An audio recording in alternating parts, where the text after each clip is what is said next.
Welcome, everyone. I'm Paul Herman with CCLI, here today with multi-Grammy and Dove Award winner Michael W. Smith. Michael, it's so good to have you. Thank you. Thanks for having me. First, I wanted to ask you about the recent live worship album. What was the experience like? Well, it was awesome. I feel like it was unlike anything that I'd done before. We done Worship Again, which were 2 live projects in big venues. The third was a new Hallelujah. I'm talking vertical. Yeah. Worship is a lifestyle to me, so worship is much bigger than the records, but just to make that clear. But the third was a new Hallelujah, and then really the Sovereign was sort of a pop worship record. Right. But this whole thing really was inspired. I was already in the middle of making this pop record called A Million Lights. Right. And then for some reason, somebody sent me a text or an email and reminded me to go back and read Amos 5 again. And I can't remember all the details of why I did. And there's that passage in there, verse 22, 23, 24 in there, where God's a little ticked and he's upset with his people. He said, I'm tired of your sacrifices and I'm tired of your music. And he says, turn it off. Wow. He said, you know what I'm looking for? I'm looking for justice to roll like a waterfall. Mm-hmm. And it really kind of annihilated me a little bit. It sort of threw me up against the wall, and I sort of crawled up like a baby, and I thought, man, I totally missed it. Yeah. You know, just totally re-examined everything in my life. And then I had an epiphany. I realized that I knew that the truth was that you can't separate worship and justice. They go hand in hand. You know, if you read everything that resonates with the heart of God, it's all about orphans and widows and those in the trenches. And so I just then had this wild idea of going, well, then I want to do a record that centers on justice and do it in the round, try to take the focus off myself as much as possible and let us all be the worship leaders. And then try to have as much color in every race and every nation and every tribe, you know, and that's what we did. So, you know, you probably couldn't have done this 10 years ago. The rules have changed a lot. The music business has changed. And I think you can do anything, you know. And so, me being an adventurer and being a risk taker, I'm thinking, okay, then I want to release A Million Lights one week, and I want to release Surrounded the next week. And that's what I did. That's great. So I'm glad I didn't end up in the hospital. Yeah. So where did Fight My Battles come from? Well, we were putting together these songs. You know, somebody mentioned in an interview, I think I was talking to Alex, he mentioned this curator thing, which I've never pictured myself as a curator, but I guess I am. I've taken these songs like Above All and whatever. Right. So to me was, can we write some songs? If we can, great, but let's see if we can find some songs that really can hold together through the night. And so we were piecing all this together. I was writing songs. Washed Away was one of the things I wrote. And then Kyle Lee, who I did this record with, called me on the phone and says, I'm sending you a song that I found that was sung in a worship service by Upper Room from Dallas. Yeah. And Alyssa Smith had written the song. So I watched this video of the worship service and I went, wow. And I went, wow again. Yeah. And I kept wowing and kept watching and going, you know, there's something on that song. And there's only 2 lines in the song. But it doesn't matter. It's kind of like Let It Rain. Yes. Open the floodgates of heaven. Yeah. Why does it work? It just works. It works. So we found a spot we thought in the night, unless I ebbed and flowed, which I did a lot that night, you know, we felt like it could fit into the set list. I called Alyssa and went, I'd love to cut your song, you know, and had a conversation with her. She came to the taping, which was great. So, but you know what? Every time we do it, the place just explodes, you know, and I just think it's a friendly reminder of when you can't see the light at the end of the tunnel. And it's amazing when you sort of get in a dark spot that you tend to forget what the truth is. And but hey, you say never leave you or forsake you. Yeah. You know? And I always think of the Elisha thing too. You know, he thinks they're all going to die. Yeah. And then, or the servant does, and the Lord opened the servant's eyes, and then there's this massive army surrounding the army that they think is going to kill them. Right. You know? So I think that happens more often than we think, that we're covered. Yeah. And like you said, 2 lines, but it says so much, and it says that, you know, the army surrounding the army. Wow. And you must hear a lot of stories, you know, responses from people, you know, who's heard the song and been affected by it. Yeah, a lot. I don't read a lot of social media because I don't have time and I don't want to indulge myself. Yeah.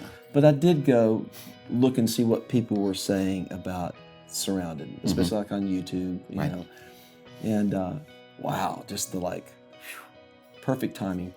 Yeah. Oh my gosh, perfect timing. Oh my gosh, I need that thing was written for me. You know, a lot of that kind of stuff. More so than other songs. So that was encouraging. Well, I have one of those stories from my worship team at home. You know, our bass player just has gone through battles that I can't even imagine. He heard the song and was just so deeply touched by it and just really gave him hope. Wow. So, yeah, I mean, those stories, they're there and they happen. Yeah. Love it. I understand you also have a children's project just coming out. You want to talk to us about that one? Yeah, I have 5 children. I have 14 grandkids. Yeah, wow. And I call it the beautiful chaos. It's just, it's so fun. It's really, other than being married to this amazing woman, it's one of the greatest joys of my life. And so I'd actually thought about a lullaby record and a book even when my kids were little. Yeah. But you have a career that's flourishing and it's just, where am I going to find the time to do a lullaby record? So I thought one day it'll happen, you know. And then the grandkids came, and then we just started talking more about it. And then I wrote a song one day called "No More Crying." I just wrote the melody, and I thought that sounds like that belongs on the lullaby record. Wow. So then we just started to talk. How can we partner with somebody and really create something? Create a series. That's called Nurturing Steps, but this first book is called Nighty Night and Good Night. How are we gonna? We're going to create a book and a lullaby record to get your kids to sleep. Nice. Who doesn't want a record that does that? You know? Bestseller. Yeah, So, and then I teamed up with Mike Naraki, who was Larry the Cucumber, VeggieTales, and all my kids are big VeggieTale fans. Right.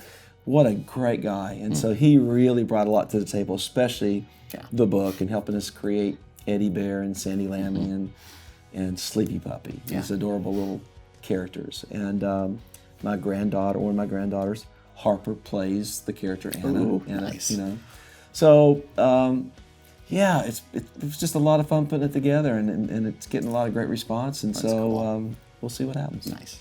Well, I recently saw a version of you up on the big screen. I can only imagine. Yeah. What did you think when you saw that? Well, it was odd, and all these people, especially the people I went with, they're all kind of going, kind of nudging me, and I'm just sitting there going, well, the guy's got the mullet, and got the long hair in the back, but I remember Bart sort of gushing, and I just know what to say, hey, it's nice to meet you. I mean, he was so overcome with giddiness that he didn't know what to say. I'm a fan. On the whole the red vest and the whole he just going off, and then Amy kind of comes in and rescues me. But I wasn't offended. I just thought it was, gosh, sweet little kid, who I'd heard about being in a band called Mercy Me and heard he had this amazing voice, and so but it's funny to see it on the big screen. And then them introducing me. It was fun. I'm so happy for Bart. Yeah. And the movie played well. I'm not, it's hard to find a good faith-based film, and that one really shined. And a true story of a situation that's just awful, abuse, and seeing just a beautiful redemption come out of it. So it's I'm really happy for Bart, and I think a lot of people's lives have really been changed by it. I think so. Yeah, absolutely.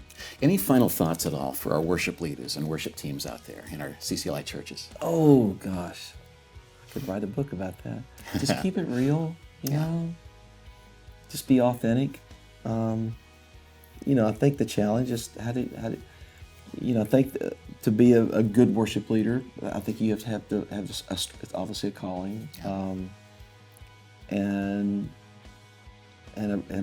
be a real leader. But I think the challenge is someone who can really lead well, can also just be so clothed with humility. Yeah. So. Every night I'm just going, what's my posture and what's my posture, and I totally going blank on the other word. I say it all the time. What's my motivation? Yeah. What's my motivation when I'm going out here to lead a service? So I've been reading this incredible book called How to Worship a King, and It's probably stuff I've already known, but it came to light by this great writer who just said, we're priests. That's what we are. And to me, I think our job as priests, and a lot of people say, well, gosh, I'm not a priest. Well, yeah, you are. New Covenant, read it. It's in the book, Yeah. As priests and as worship leaders, we are called, either that Sunday morning or whenever it is, you're going to create a moment where God can hang out with people. Yeah. And then if true worship and really the thing really does escalate on some level, He inhabits the praises of His people and things start to happen. And I've been in services where you feel like, oh my gosh, somebody just got healed, Yeah. So, and then, or somebody gets the picture going, oh my gosh, it's really true. Yeah. He really is who He said He was, a non-believer. So we'll never know till we get to the other side what's happened in all these moments that we've had at times of worship. But just keep it real and just stay humble. God opposes the proud but gives grace to the humble. Stay humble, stay humble, stay humble. There were a few moments, I'll just say this real quick. There were a few moments in my church, actually I did it 4 or 5 times, that I felt like people were so focused on me. And probably part of it was the issue was I was a pop artist. And there was this celebrity thing that I try to always deflate. But we would turn the whole band around and we would face the screen. Ooh. So we led worship 5 or 6 times doing that. Nice. And I loved it. Yeah. Because there was no way someone was going to be able to see us in the face. They were looking at our back. And it was a pretty cool little experiment. So that is. Maybe it's not a bad idea. That's cool. Yeah. Michael, thank you so much for sharing with us. Thank you. Appreciate it. Yep. Thank you for watching. Take care.